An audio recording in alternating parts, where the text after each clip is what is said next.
পরিযায়ী শ্রমিক ইস্যুতে এই মুহূর্তে বিতর্ক তুঙ্গে। মমতা বন্দ্যোপাধ্যায় ঘোষণা করেছেন যে শ্রমিকরা ফিরে আসছেন বাংলায় এবং কাজ পাচ্ছেন না তাদের জন্য ৫,০০০ টাকা করে ভাতা শ্রমশ্রী ঘোষণা করা হয়েছে এবং সেই ভাতা আগামী ১ বছর পর্যন্ত দেওয়া হবে যতদিন না পর্যন্ত তারা নতুন কাজ পাচ্ছেন। কিন্তু প্রশ্ন যাচ্ছে অন্য জায়গায়। Sealdah station, Howrah station, Kolkata station থেকে প্রত্যেক দিন আসলেই দেখতে পাওয়া যায় পরিযায়ী শ্রমিকরা প্রত্যেক দিনই ব্যাগ গুছিয়ে ১ মাস ২ মাসের রসদ নিয়ে জামা কাপড় গুছিয়ে তারা বাইরে যাচ্ছেন, বাংলার বাইরে যাচ্ছেন। কোথায় যাবেন? কাজে যাচ্ছেন বাইরে?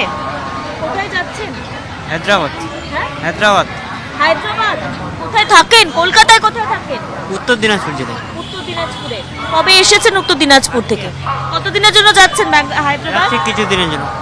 হায়দ্রাবাদে মুখ্যমন্ত্রী বলছেন যদি আপনারা কাজ ছেড়ে চলে আসেন তাহলে মাসে ৫,০০০ টাকা করে দেওয়া হবে ভাতা হিসেবে।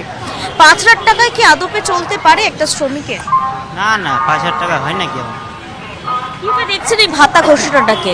ছেড়ে আসতে পারবেন কাজ? না না না, ওগুলো ছাড়া যায় না। কে কে আছে পরিবারে? কে কে থাকে আপনার? বউ বাচ্চা। চলে ৫,০০০ মাসে ৫,০০০ চলে? না না না, ৫,০০০ চলে নাকি? আপনারা যারা বাংলা থেকে যাচ্ছেন তাদের সঙ্গে ব্যবহার কেমন করা হয়? ভালোই করে। কোনোদিন মারধর করা হয়েছে, অত্যাচার করা হয়েছে? না না।